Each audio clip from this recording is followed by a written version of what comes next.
Hey everyone, thanks for tuning in. As usual, we're going to start about 2 minutes past the hour at 2:02. So now is your time to get your coffees or your refreshments. We'll be starting shortly.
Hi, everyone.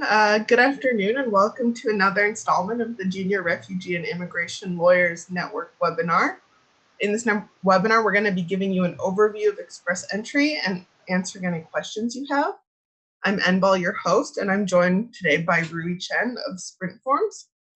I'd like to begin this webinar with a brief land acknowledgement.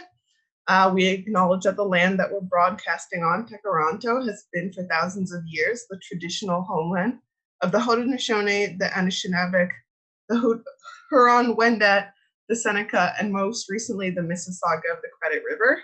This territory is the subject of the Dish with One Spoon Wampum Belt Covenant, an agreement between the Iroquois Confederacy and the Confederacy of the Ojibwe and allied nations to peacefully share and care for the resources around the Great Lakes. Today, this meeting place is still the home to many Indigenous people from across Turtle Island, and we are grateful for the opportunity to work on this land. So small administrative notes before we speak to Rui. You'll be able to claim CPD credits for this webinar for 1 hour of substantive group study or watching an interactive webinar with the ability to ask questions. If you have questions for a speaker, feel free to post it in the YouTube comments section below or to your right or left, and I'll ask them during the presentation, during or after the presentation, and the slides will be posted in the YouTube video description after the stream ends, as well as any other things we mention. So with that, Rui, please go ahead and introduce yourself. All right, thanks Enbal for that introduction and for taking some of the usual hosting duties away from me today. A bit of an odder presentation since I'm usually on the other side of this chair, but for those who don't know me, I'm Rui. I am and still is an immigration lawyer practicing in Toronto.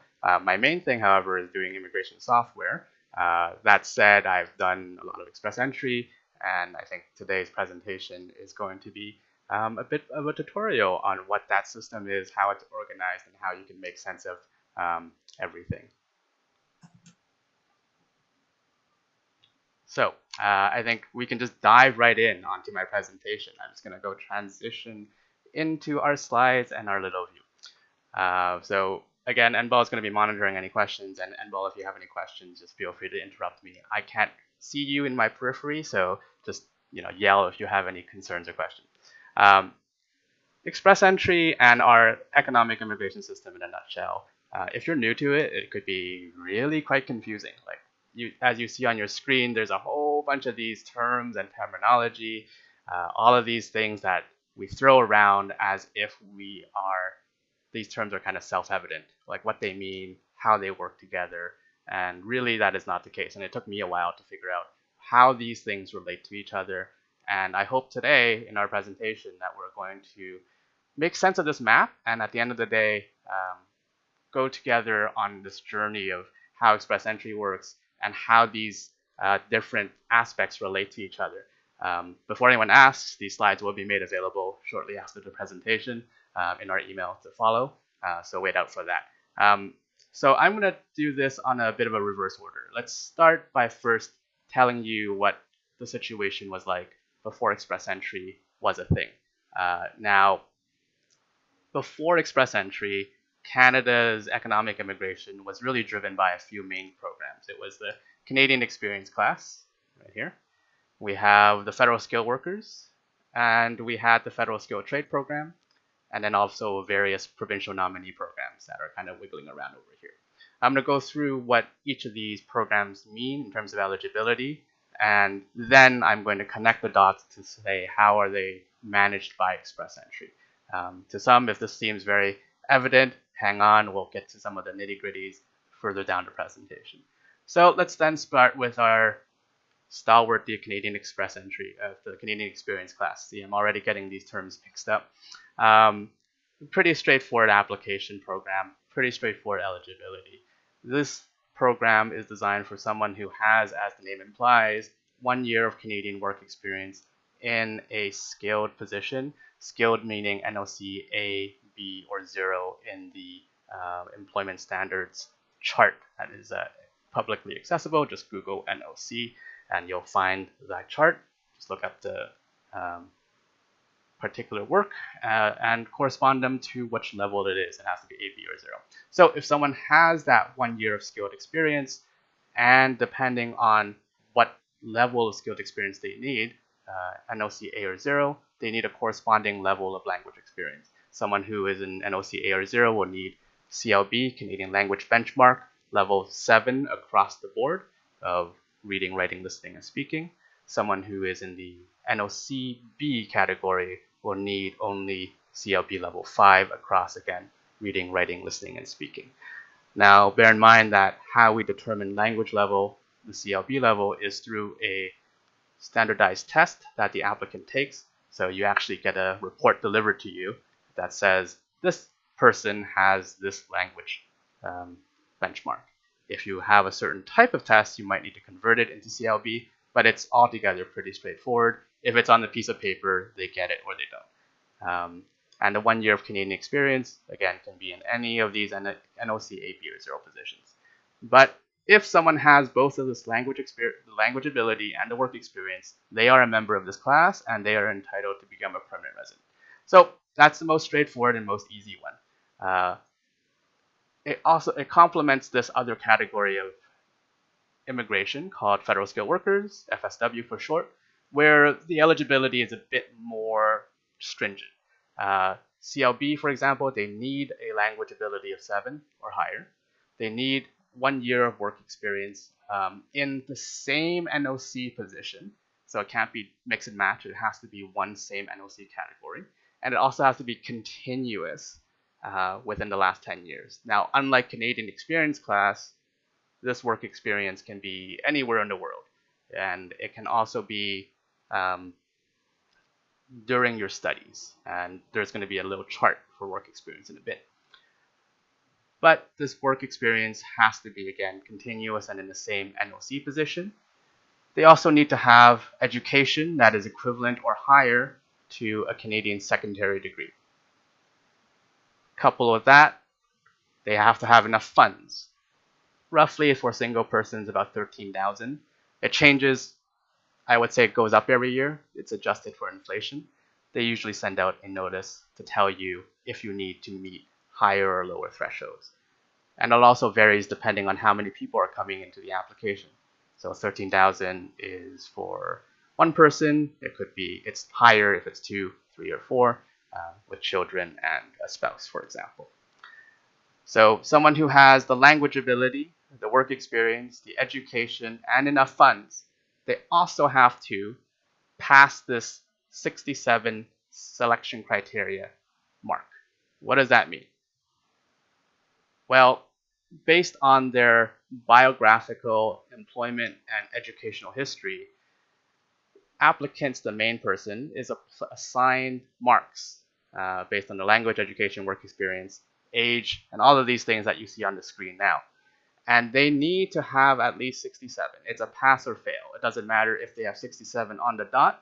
It doesn't matter if they have 100 of them. If they get 67 and they meet all of the following eligibility criteria, then they become a member of the federal skilled workers class, and they are also entitled to be a permanent resident. If they are at 66, generally they will say no. They are not going to be. There's a bit of wiggle room. We can talk about that in a bit, but it's a pass or fail selection criteria, and it's not really to be competitive or not. So, contrasting with Canadian experience class, bit more stringent requirements outside of just language ability and work experience in Canada. Federal skilled worker category needs to have higher language, a bit more of a continuity of work experience, has to have education that is secondary or higher in Canadian equivalents, has to have enough funds, has to pass the 67 mark. So realistically, right, like if you give me the choice, I would always want to go through an applicant through Canadian experience class. There are just less things to worry about when someone is going to be a member of this class when you check 2 boxes versus someone who's a member of this class.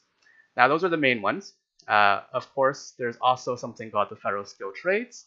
And this is for people who are specifically in a certain NOC, a certain work category. These are people who are in NLC B positions. There's a list. And they have 2 years of that work experience.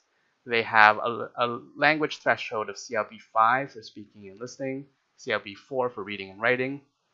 They hold a high chance of work, which means they have either a certificate of qualification to practice, as the name implies, in that trade, or have a valid job offer. What a valid job offer is will depend on this particular program's legislative content. So look into that. They also have to have enough funds similar to the federal skilled worker category that we discussed previously.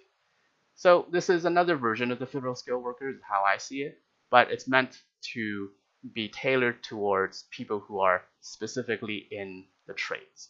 If the person's work experience is in that NOC category, look to this category. Now, add to this various provincial nominee programs. Now, the eligibility for nomination, I didn't do the hard work for you because there are 10 provinces and 3 territories, and each of those 10 provinces and 3 territories have different programs for provincial nomination, and all of them have different eligibility criteria. I will tell you that for Ontario, their PNP program that works with Express Entry is very much similar to the federal skilled worker criteria. They essentially say you have to meet the FSW criteria to qualify for us as a provincial nominee, and you also need to be we also need to pick you to actually apply. So the PN programs, again, all I'm going to say is you have to do a bit of research on your own end if you want to see if your clients are qualified for your province's programs, but they, at least in Ontario, sometimes mimic the federal level programs, right? Sometimes they're a bit less stringent. Sometimes they are even targeting specific NOCs that are not in the NOC A, B, or 0. It's a bit of a nightmare and a half to have that knowledge of what provincial programs your clients are qualified for if they are thinking, okay, I can go anywhere. Keep in mind, however, of course, provincial programs, you need to actually intend to stay in that province. So it's not like a shopping spree of which venue is the best way to get your client into Canada. They actually have to have a genuine intent to stay in that province when they apply, and that is a test across the board. So with that kind of lightning round of overview, we kind of now know, and we kind of can start organizing this map. We know that Canadian Experience class, these provincial nominee programs, these federal skilled worker programs, and this federal skilled trade are all related. They're all related in the sense that they are ways and programs of which to get your client permanent residency. So we're going to put them in a corner here. So how does express entry and all of these other things fit? Well, keep these 4 categories in mind, because realistically, what express entry does, and I'm going to put this over here, is it manages who can apply for these 4 programs: the Canadian Experience class, the PNPs, the FSWs, and FSTs. And it manages who can apply through these programs through something called the round of invitations. Every 2 weeks or so, IRCC issues rounds of invitations. I'm sure all of you have seen emails that go out to our various news groups to say, hey, there's been a new round of invitation. We just drew at 430 something or 450 something. Things that seem to make sense to some people. And we're like, oh, okay, yeah, what does that mean? So, but realistically, what that means is that every 2 weeks, IRCC looks into the express entry pool, and they'll say people who have over a certain degree of points, and we'll get into what those points are and how they're generated in the second slide, will get an invitation to apply, essentially a ticket to apply to one of these programs that we just went over, CEC, PNP, FSW, or FST. That's what express entry is. It's the invitation and a way for IRCC to manage the level and the volume of people who go through these various programs for PR. A bit of a history on why they did this was before express entry came into force. Anyone who is eligible for any of these programs could basically apply. That meant that there was such a backlog in CEC applicants, in FSW applicants, and to a degree the PNP and FST, that people were waiting 2 to 3 years for their application to be processed. So express entry came in and said, all right, we are going to manage the amount of people who can apply through this invitation system, so that we can bring down the processing times to 6 months. And to IRCC's credit, it's been pretty consistent, with some notable exceptions that I'm sure clients and our colleagues who are busy typing in the chat, because I can see it scroll, will mention that for the most part, 6 months has been pretty good. So now that we know how the relationship between express entry and these applications work, how do people actually get the points, and how does IRCC decide whether or not someone is entitled to this invitation to apply to one of these programs? Well, that really is your express entry profile. So that's the initial step. This is the first thing you actually would do if you have an application for express entry. It's an online system, so you sign up for an account, either through your representative account or as on behalf of your client. And then you get to see a screen that's very similar to this. I'm just going to bring this up. And I'm just going to move this over here. There we go. And you'll see something like this, where it has essentially forms. They're online, and you fill it out. This is how that looks like on there. You get basic information about the applicant here. It's personal details, contact details, straightforward, simple things. And based on the answer, your candidate, your client, will get a score. And this is different from the federal skilled worker 6 selection factors, though the categories look very similar. We have to keep that in mind.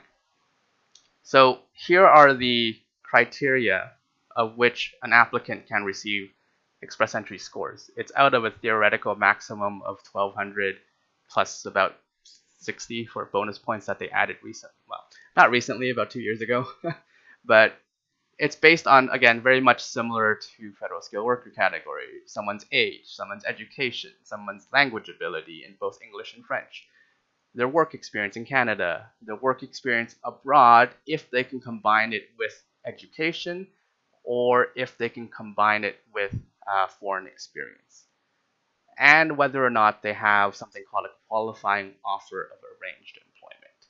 What does that mean? Usually it means it's an LMIA, a labor market impact assessment, backed job offer, or someone on a closed work permit who has an employer who's already employing them and will offer them even further employment once the applicant has become a permanent resident. Specifics of that, again, are in legislation. Realistically, you don't have to memorize this. Just use the calculator that they have now on the website.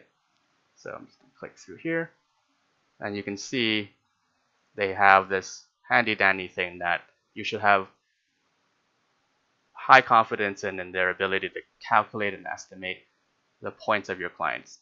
This is really your entry point, and how Express Entry will kind of make sure your client's profile is competitive. So keeping these factors in mind, how your client answers the information on their profile, right, will be cross-referenced by the system automatically to each of these categories. At the end of the profile, they're going to get a tabulated scorecard that will calculate for you, for the clients, their Express Entry points. Every 2 weeks, that point will then get compared to the minimum entry criteria, the cutoff of the round of invitation. And if your client's profile's points, see how that connects to each other, is over and above what is the minimum entry criteria, they are going to get a ticket, an invitation to one of these permanent resident programs. So we can now organize this even a bit more. We know that Express Entry manages, realistically means manages the Express Entry point system, which goes towards the round of invitation, which is based upon your client's profile. So far, this seems like it's something that is coming into sharper focus. 6 selection factors. Again, this is the federal skilled worker eligibility. Goes over here, and we'll review this. So what's missing is this EAPR. What is this and how does it relate? And that's where we're going to go next. So EAPR, what does it stand for? Electronic Application for Permanent Residence. That's what it is. What does it look like? It looks like Express Entry profile, but it's more in depth, and it has a component to it that requires you to upload evidence based on how your users answer the form. So this realistically is the electronic representation of your permanent resident application, like the name implies, and it is assigned to one of your PR programs. So it's either an application for PR under CEC, provincial nominee, federal skilled worker, or federal skilled trade. So we're going to keep that in mind, because when you're doing the application for PR, you have to make sure that whatever category your invitation is for, you meet the criteria to be a member of that class. So if you're invited to apply for federal skilled worker, you have to meet all these requirements. And even if you only meet these, your invitation is not for Canadian experience class. So make sure you are tailoring your application to the program that your client received their invitation for. So again, this is what the PR application looks like. They have more of the same forms that you filled in the profile, but more detail. Your information from the profile gets automatically transferred over to the application for PR, but you're going to have some empty boxes. You might also have to update your client's profile section to reflect what has happened between the time that they did the profile and the time that they received the invitation and now have a permanent resident application in process. You also need to provide things like travel history, further details of employment history, further details of admissibility, things like that. Once all of those forms are complete, you're going to get a, just lost my mouse here. Let's see here. Just going to move this out of the way. You're going to get a form like this, which has, depending on how you answer on these actual electronic forms, categories of evidence that you have to have your client to upload. These stuff are dynamically generated based on how the user has and how the client has answered on their forms. So if something appears or doesn't appear, it will kind of depend on what you answer. So if you're expecting a category and you're not getting it, number one, refresh. Number two, check your ways of answering before you think that this is a technical issue, because it's a really is a straightforward relationship between the answers on the form on one hand and how the evidence categories are generated on the other.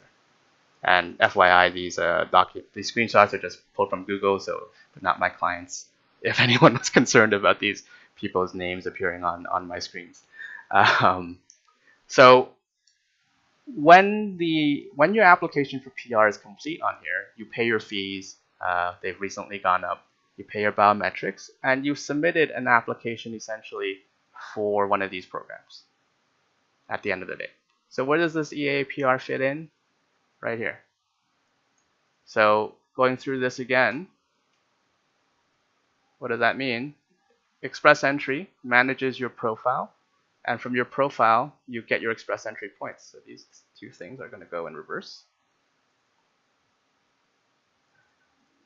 Your profiles having the points that's been assigned will then be affected by the rounds of invitation. If your profile gets above the minimum entry criteria for that round of invitation, you get issued an invitation to apply and the electronic application for PR for one of these programs.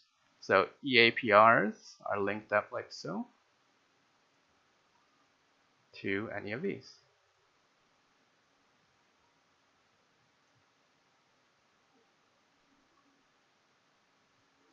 And at the end of this, hopefully your client will get their permanent residence after qualifying as members of one of these programs. So that's a lot of information to take in. And if you're coming in to this kind of new and your client's coming in like 2 minutes from now, you're like, oh dear, okay, how do I actually tell them about Express Entry in a way that they understand and in a way that will get them to hopefully to a position where they can retain it. Number one is just regurgitate what I just said for the last 30 minutes. I think that's a very nice icebreaker for someone who doesn't know what Express Entry does or may not know of it in great detail, so they can understand the various process. But number two is go through in your mind a checklist that's very similar to what I have on the screen.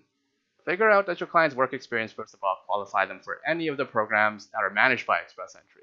Federal Skilled Workers, Canadian Experience Pass, Federal Skilled Trade, Provincial Nominee Program. If they don't, it's kind of a full stop. It doesn't matter at that point, because they fall out of the kind of experience that is managed by Express Entry, and you should ask yourself, what do they need to qualify basically for these programs, right? If they can't meet that, maybe there are other provincial nominee programs that they do qualify for, or Canvas, spousal sponsorship, or any of those other non-economic streams to see if there's another possibility, another route to get them what they're after, which is permanent residence in Canada. So let's say your client's work experience does qualify them for Express Entry.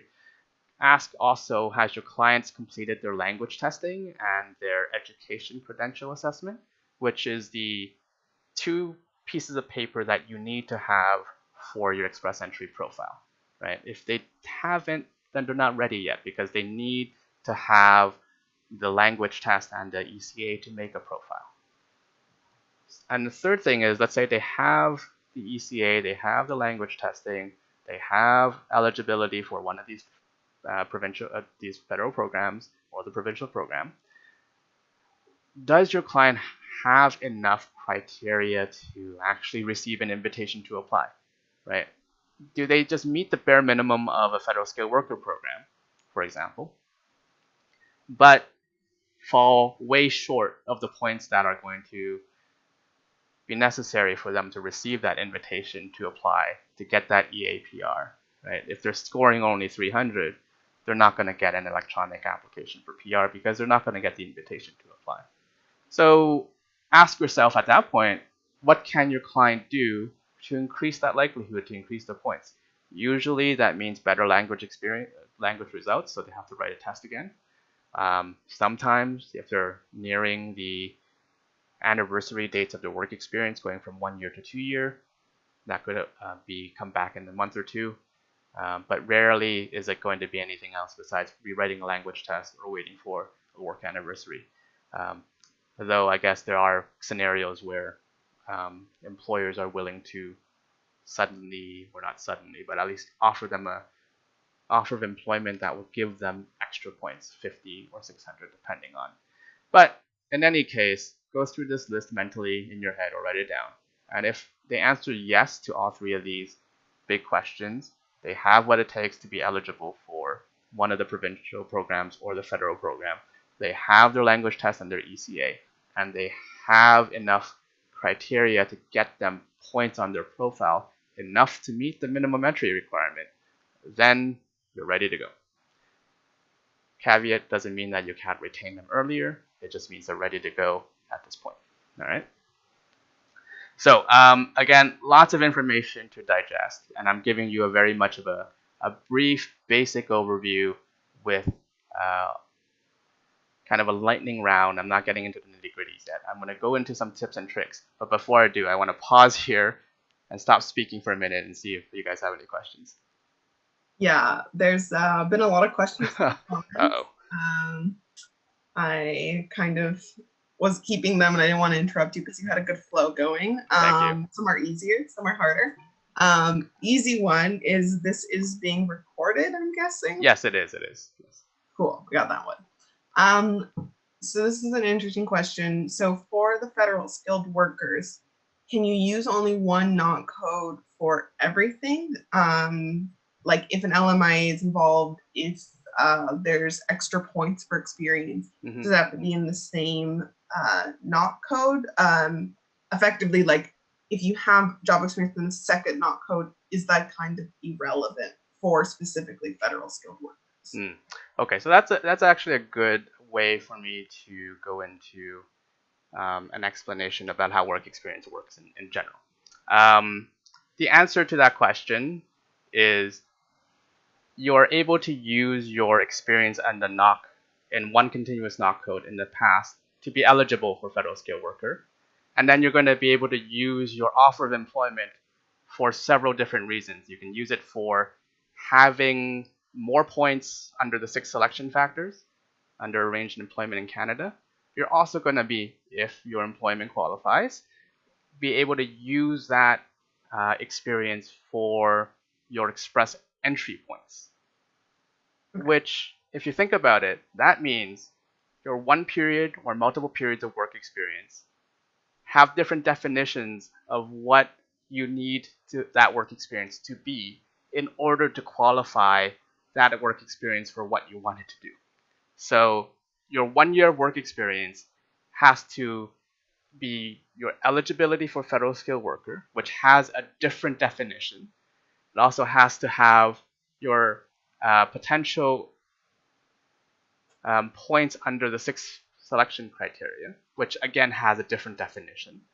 And it also has to give you points for express entry, which again has a different definition, because your foreign experience has to be combined in express entry with your language or your Canadian experience to actually be worth something under express entry. So for questions like those, it's super important to keep in mind, what are you trying to prove or disprove with your period of experience? And then realistically seeing if that work experience lines up to the legislative requirement that you're trying to use it for, right? And luckily, I did do some work for this part. There is a handy dandy chart for most of these criteria about what you need your period of work experience to have in order to count it towards a certain category or your usage, right? So if you want your work experience, for example, to be useful for express entry and its Canadian experience, it has to have all of these things, right?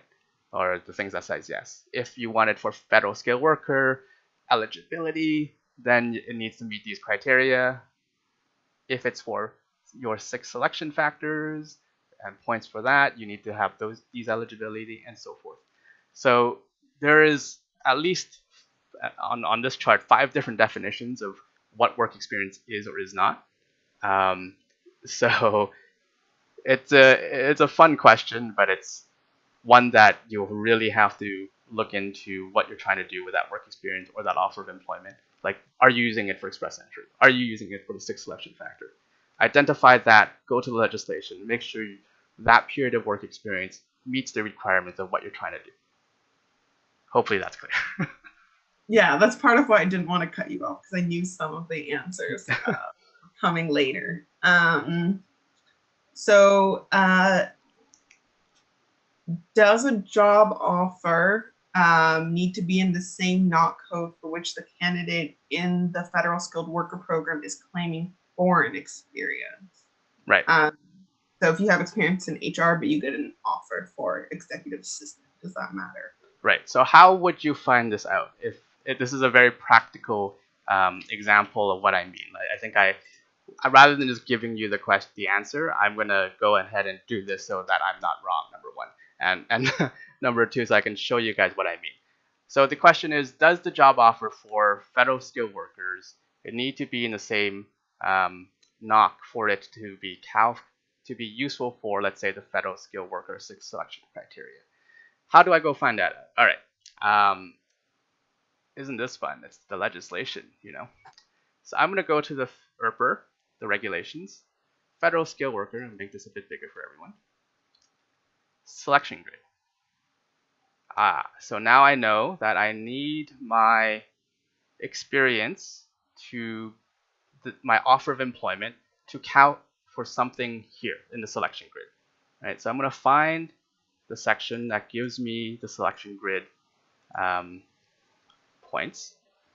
Arranged employments with section 82. Okay, I'm going to find section 82. There we go.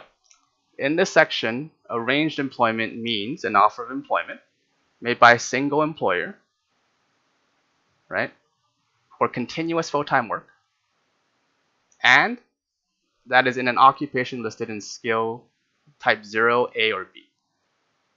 Okay, so that seems like it answers my question. It doesn't necessarily need to be connected in my eligibility if I'm using this arranged employment for the 6 selection point factor, as in I need to rely on my 10 points or whatever it is. It has to, of course, meet all these other requirements, but that's how I would arrive at that answer.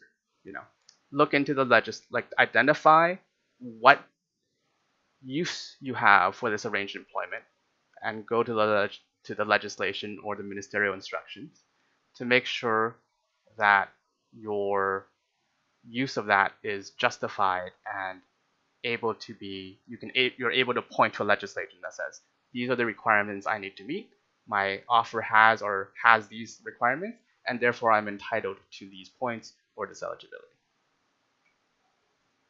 Again, a bit long-winded, but hopefully that's and so I guess sort of answered, does work experience in a co-op or based on a postgraduate work permit count as C for CEC? I feel like the latter should be yes. The former, I'm not sure. So again, I won't show you exactly the legislation and everything, but go through that same process. The short answer is CEC experience, like the chart on the screen, has to be when in Canada and can't be at the same time as if you are a student. So if you're using that period of experience for Canadian Experience Class eligibility, and you are at that point a student, then that period of experience does not count for your eligibility for CEC. And if someone was qualified under CEC, but for some reason your client applied under the federal skilled worker, how do you troubleshoot that situation? Oh, well, I would first of all be very curious with how your client has answered the profile, number one, because that should never happen. Because unless they're drawing for specifically like federal skilled workers or Canadian Experience Class. If the rounds of invitation is going out generally to all programs, then that shouldn't happen because the EE program prioritizes the invitation that's issued to your client based on this kind of flow chart. If you're eligible for provincial nominees, it's going to give you an application for PR for under PNP, and then CEC and FST and FSW, so forth. There are some times, like recently, where express entry draws happen only for one category, Canadian Experience Class. So that might be a very easy answer. Oh, okay, the draw was for FSW only, and that's why they're being invited for PR under PR for a federal skilled worker. That doesn't mean that you can simply show Canadian Experience Class eligibility and expect PR on the other side. You got to show more. You got to show specifically the federal skilled worker criteria. And if they can meet all of these fun things that we just went over, all these eligibility, plus they are over 67 points, then you can proceed with the application. It's not really a bad thing that they have this nomination. It's just a bit strange. Okay. And could you qualify for the federal skilled trade outside of Canada? Because effectively you need to have Canadian experience or a job offer for that program. Right. So it's a tricky one because exactly as they point out, they need to have that kind of, it's a legislative requirement. So you either have it or don't have it. And how your clients get it, well, they would need to be authorized to work somehow previously in Canada. But that's the, there's no way around it, unfortunately. I guess you could, in theory, be not in Canada right now, but you would have at some point. Correct, yeah. And then we got two people asking about how long you have to stay in the province for the PNP. Oh dear. What if there's a really enticing job offer in another province? Yeah. And you want to move? Sure. So the test is that the application, when you make the application, timing matters. You have to have a genuine intent to reside in that province. So otherwise, you basically open up your client to allegations of misrepresentation.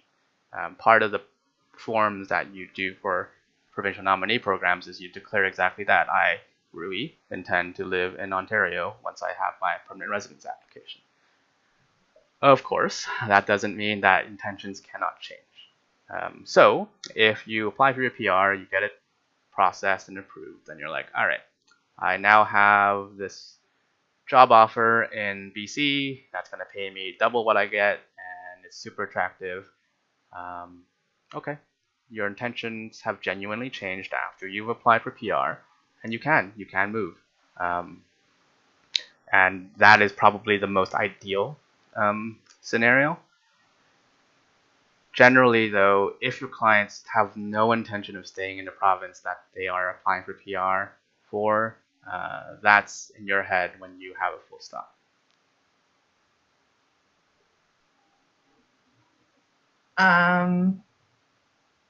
So I'm not sure how much this will come up, but if a spouse is not accompanied because they're Canadian citizen, do you still need to provide details about their travel history and activities? I think the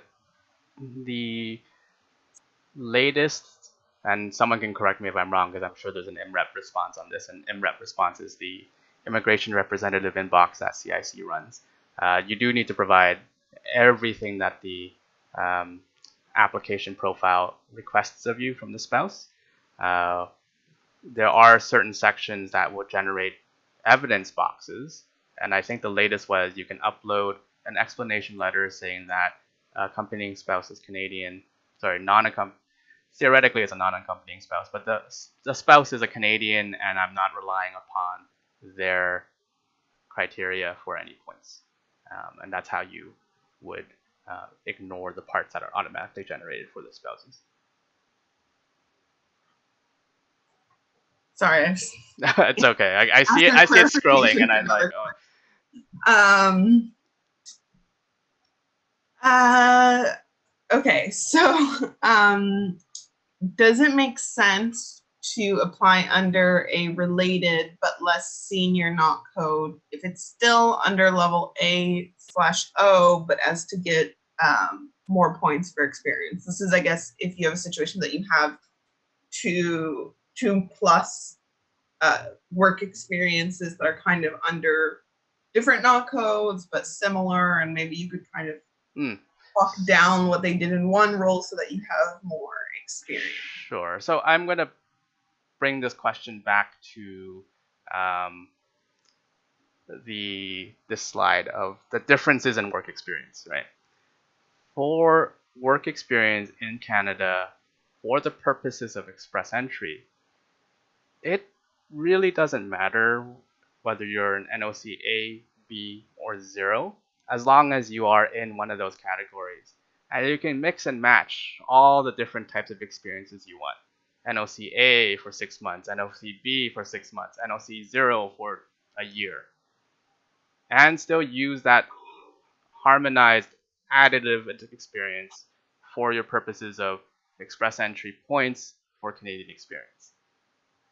The only time, or one of the only times, where matching NOC codes and continuity really matters is on the federal skilled worker eligibility, where it has to be 1 year of the same NOC continuous, or equivalent in part-time.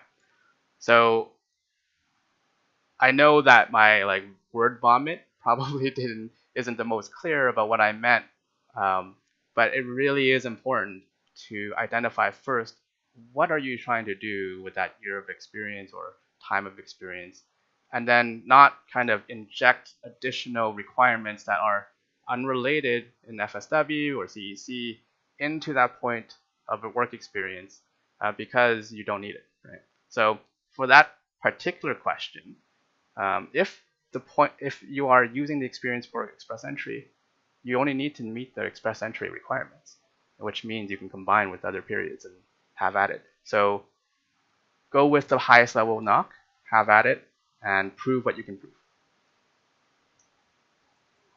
Okay. And then when you're filling out the application form, you have to put in all the travel, but sometimes your passport might not get stamped and the client might not have the most accurate accurate memory. Do you have any recommendations for how to address this in the application? Yeah, provide your best estimates. And let me see if I can pull up the IRCC website that actually says that. Estimate travel history. I think IRCC kind of knows that they have people have a difficult time reflecting exactly the travel history. So there is somewhere out there a kind of an FAQ to say, hey, just provide your best estimates, and we will know that you're trying your best and not trying to assess you for misrep, essentially. And I'll find it and email it to people. I can't seem to do it live, of course. Challenge of the challenge of the So another hypothetical. You're in the process of submitting, or after you submit the express entry, the spouses become separated due to domestic violence but can't obtain a divorce. Will a separation agreement suffice in removing the spouse from the application? And then second to that, what impact would a spouse's criminal conviction have on the PA's application? Yeah, so that's a difficult situation. What happens after an express entry application is submitted is essentially it's kind of locked in time. So they're going to looking backwards to see if at that time you are qualified or not for the application for PR. You are, of course, able to add people to your PR application after your invitation to apply has been received. And then working from that logic, you are able also to subtract. Whether or not a separation agreement is sufficient, my experience, that's usually the opening volley of documentation requests I get from IRCC.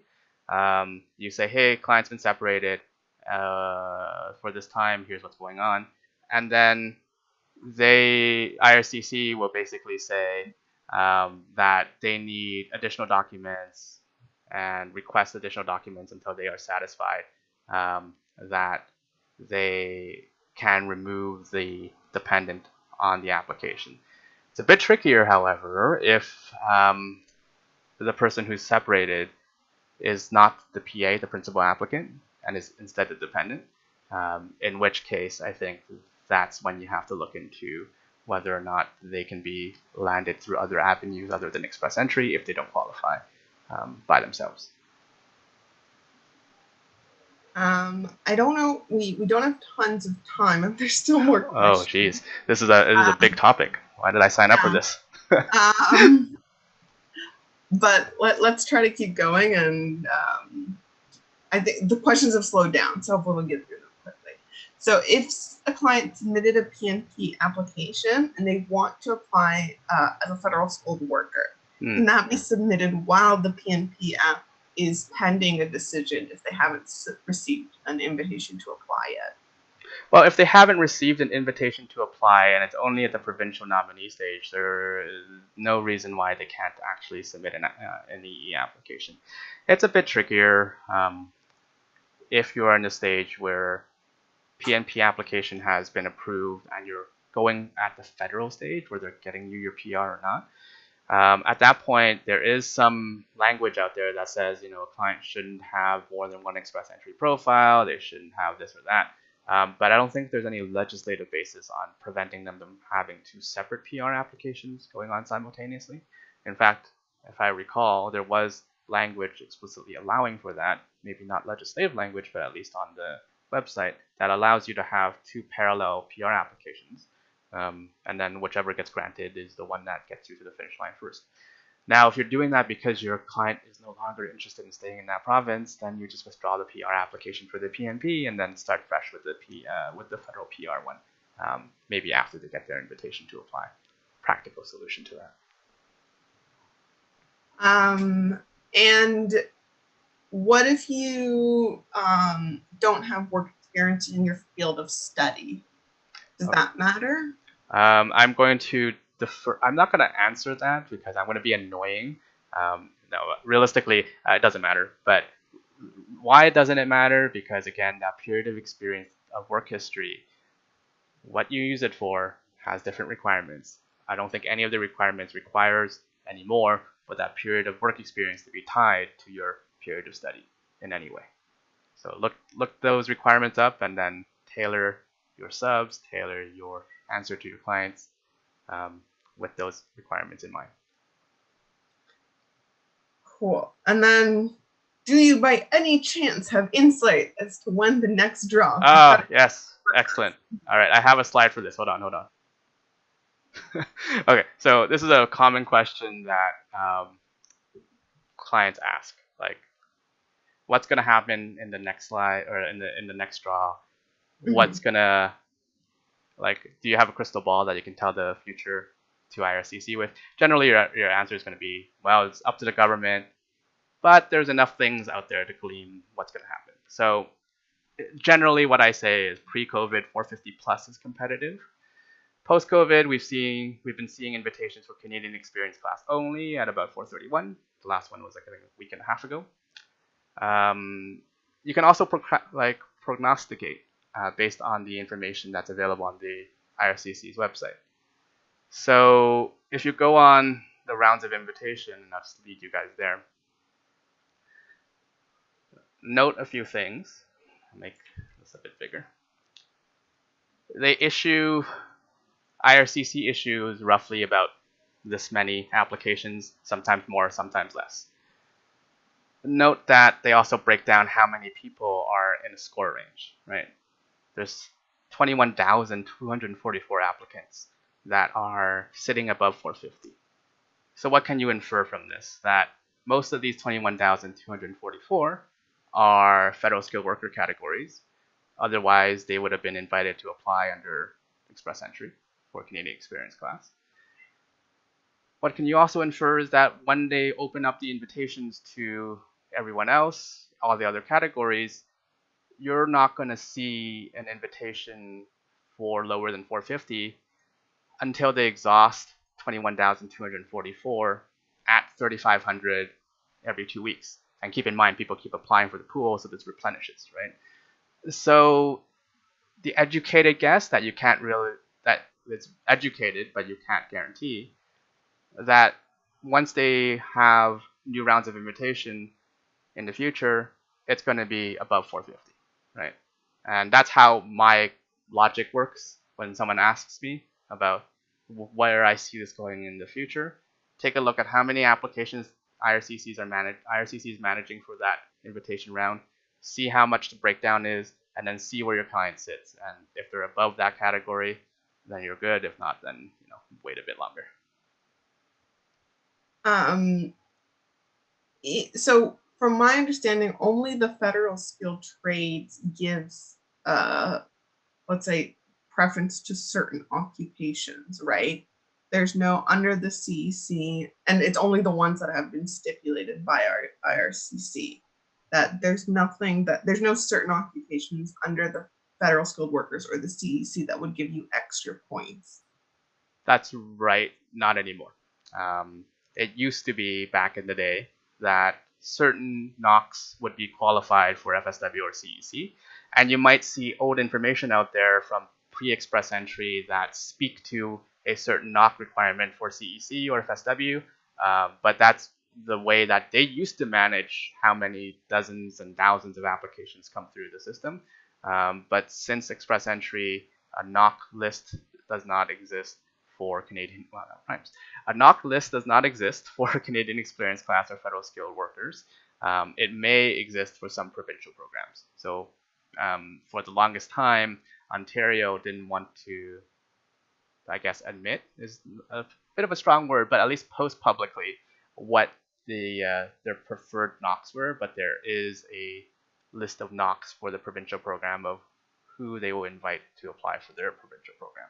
But federally, no, it doesn't exist. And then I think this might be beyond your scope, but would there be Section 6 charter rights involved if somebody wants to move to another province after they got their PR? So, I mean, I think it is beyond my scope. I'm no constitutional law expert. But with that said, that's why the intention test is at the time of pre-permanent residency. No one is ever going to be able to legitimately stop you from moving from one province to another, except if it's Quebec. And how that works, I don't know. Look out for our next webinar. But no one's going to be able to. There's going to be an issue constitutionally from stopping people from moving between provinces after someone becomes a PR. But there's less contention of assessing someone's declared intention to stay in a province or not at the time of application, which has implications on whether or not they are telling the truth, and therefore whether or not they are misrepresenting their immigration application and what consequences should follow. So it's, that's how they see it and how I think they dodge that particular question and how I'm going to dodge that particular question. Follow up to the domestic violence question. What can you suggest any additional documents that you need to inform IRCC in regards to domestic violence separation? Report, I'm guessing. I think the police report is one of the things that you could provide.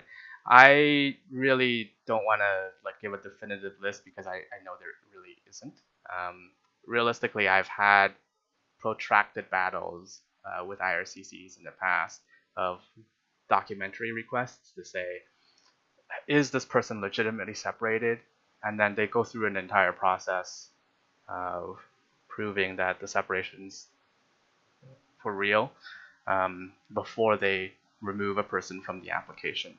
Because it has downstream effects of um, ability to sponsor and things like that. That's a bit outside of this presentation. But IRCC, at least when I was dealing with them, with these situations, was a bit more hesitant to just um, remove someone from an application without some voluminous documentation requirements. That said, I'm happy to be proven wrong. you know.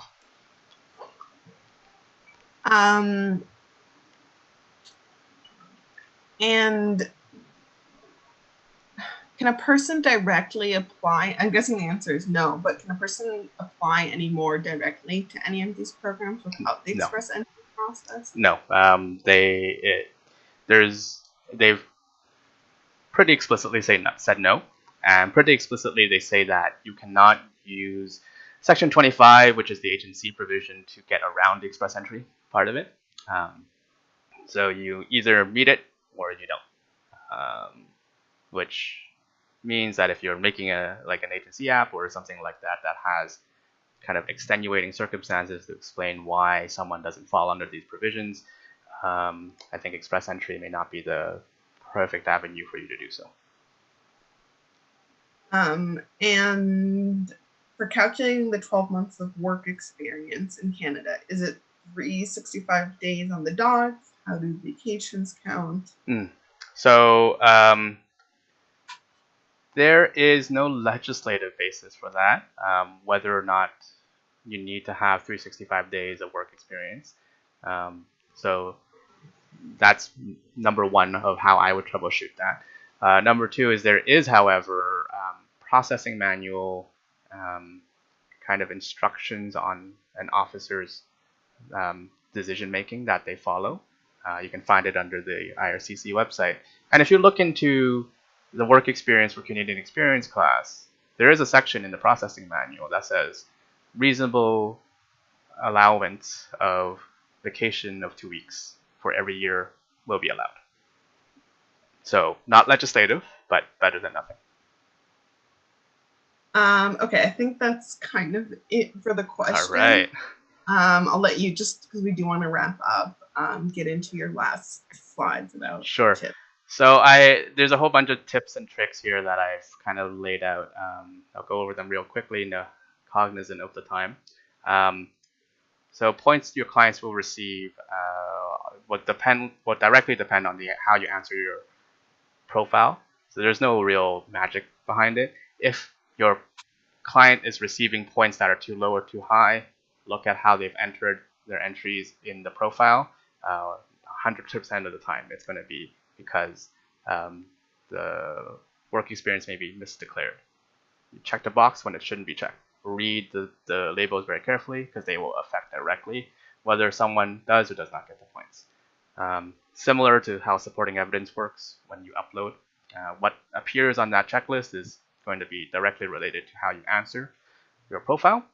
And then there's going to be another tip is there's question marks next to all of these sections and on the supporting evidence as well.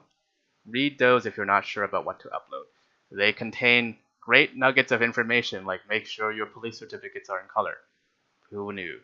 You're supposed to be uploading police certificates in color. Look at those question marks to figure out what exactly you need to conform your evidence to. This is another one that I get a lot from colleagues. If you get an invitation and realize your client isn't entitled to all of their points, you're okay to proceed unless they fall under the minimum entry criteria. So let's say they ticked over to 2 years of experience, Canadian experience, they got more points because of that, and then they got an invitation. If your client was fired like 1 year, 9 months into it and didn't update the profile, and they wouldn't have gotten the invitation but for the 2 years of experience, that's when you should stop. But if they continued and they had 2 years and then they got fired and they just didn't get the extra month, that's okay because they can still justify their 2 years of points. They can still justify their CEC eligibility, even if they can't justify entirely all of their points, right? So you gotta just look at what the invitation was for, where your client sits in reality, even if it's not in the profile, and then make a call on whether or not to proceed. I'll also shout out to our colleague out west. Don't remember his name, but he made a good Google Chrome plugin for the CBA. And if you're part of the CBA, you can download this. And what that does is it prints out your Express Entry applications in a much more friendly format. So it's not all these accordion lists. And a few more. So the first tip is just the same thing I've been saying, kind of harping over and answering all these questions. Check what you need your work experience for. Assess them next to the statutory requirements. Make sure you're not imputing more requirements than necessary.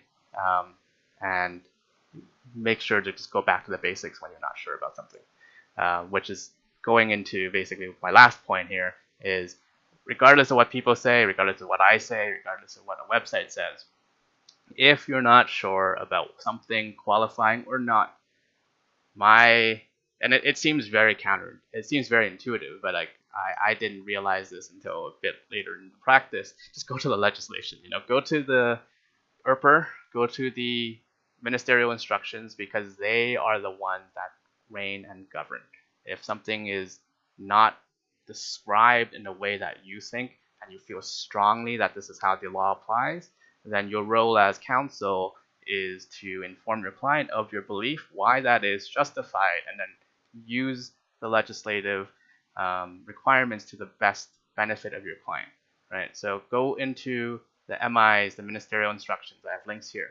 Go into the regs. I have the links there. And if you really have to, go into the processing manual. Not statutory, but better than nothing. And then, tailor your subs or tailor your argument towards that end. So that's all for my tips and tricks. I have in my last, I think I labeled this the shameless self-promotion. So if you have any questions or concerns, or if you want to learn about the Sprintforms, you guys can read the slides there. I'm not going to go through all of that stuff. But were there any questions before we end for today? No, that's it. All right. Well, thanks, Rui, and thanks everyone for coming. We're going to have other webinars coming up on Quebec immigration and on, I don't know why I'm losing my window here, on Quebec immigration and on language testing. So stay tuned for the email. This webinar has been brought to you by the Junior Refugee and Immigration Lawyers Network. We're a peer mentorship association for immigration and refugee lawyers and interested law students in Canada. If you'd like to join discussions and more with your immigration colleagues in a non-judgmental space, you can do so by joining our Facebook group, which is now searchable. Thank you for being with us today, and enjoy the rest of your afternoons. Thanks, guys. See you later.